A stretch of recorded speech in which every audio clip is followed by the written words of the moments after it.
Hello, welcome back to another video.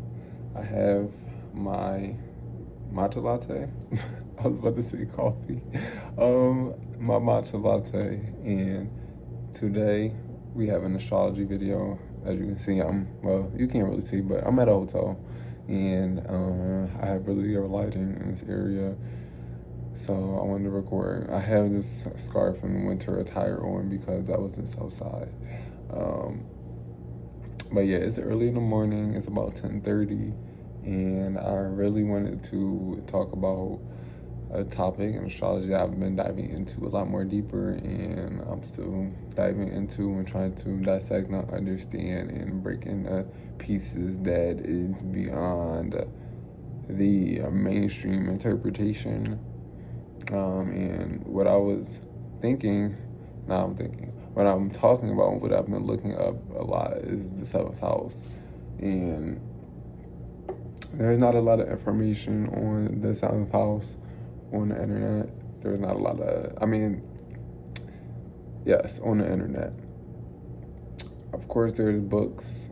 I have a couple books as well, but it's a lot of, I'm not going to say inconsistent information, but there's just a lot of the same information that I see with the seventh house, and it's pertaining to other people, partnerships, of course, unions, even sex, contracts, business partners, people that you have a really strong bond with that you can count on, somebody that kind of compliments you in a way, kind of like peanut butter and jelly, literally. It's like that person that has those qualities that you lack, or they just do things that you just wouldn't think of doing, or they have a way of approaching life and or a way of doing the specific action or doing these different things that you don't do naturally, that you have in you, but it's not instinctual for you to show up in that way because it's opposite to your rising sign. So,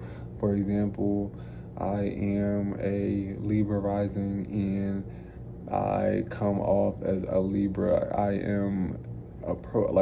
I approach the world as a Libra, so I approach situations as a Libra. I approach situations as in being polite, kind, and non-threatening, and all those things. So on the opposite end, I have Aries 7th house, and for me, it's a little different because I have 4 Aries placements as well. So it's like I have this Libra rising as your mask, quote unquote, as my mask. And then I have my Aries placements on the other side in my 7th house.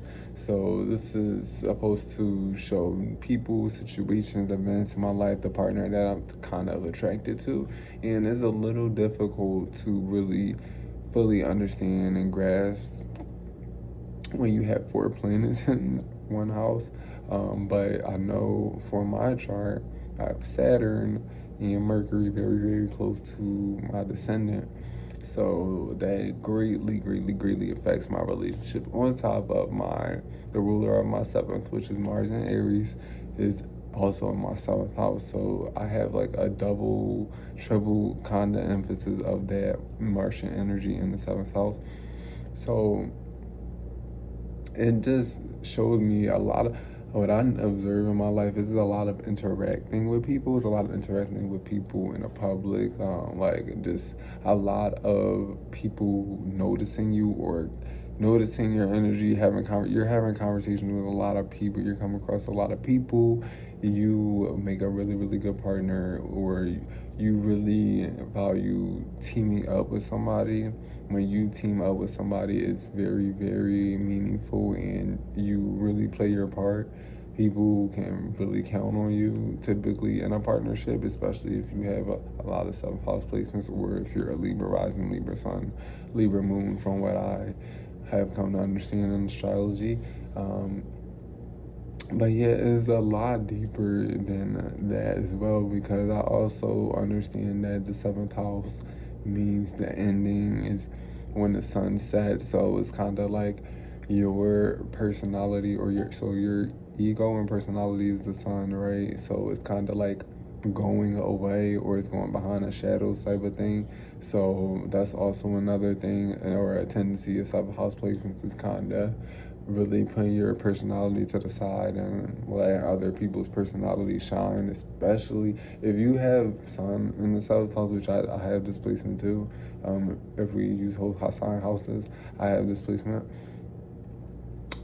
You can attract, and this could be with Aries here too, at least in my experience, you can attract people that want to, dominate, or they want to call the shots, or they want to take control, or they have that type of Leo personality where they're like really bold at going after what they want, or bold and taking orders and stuff along those lines.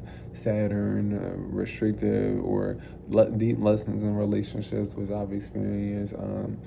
Starting relationships before you were supposed to, making big decisions, contractual or decisions with contracts, or big business deals before you were supposed to, and learning lessons through that. So, Mercury as well. Mercury having value in intellectual stimulation and having a lot of different types of friends and different types of people that you talk to, or different types of people that you come across on a daily basis. So this could be like someone who works in the customer service role. I worked in customer service with like all my time of working. Yeah, so Venus, I don't really have a lot of knowledge on the benefits, but I did have Jupiter transit my 7th house, and it brought me a relationship that was going well at first.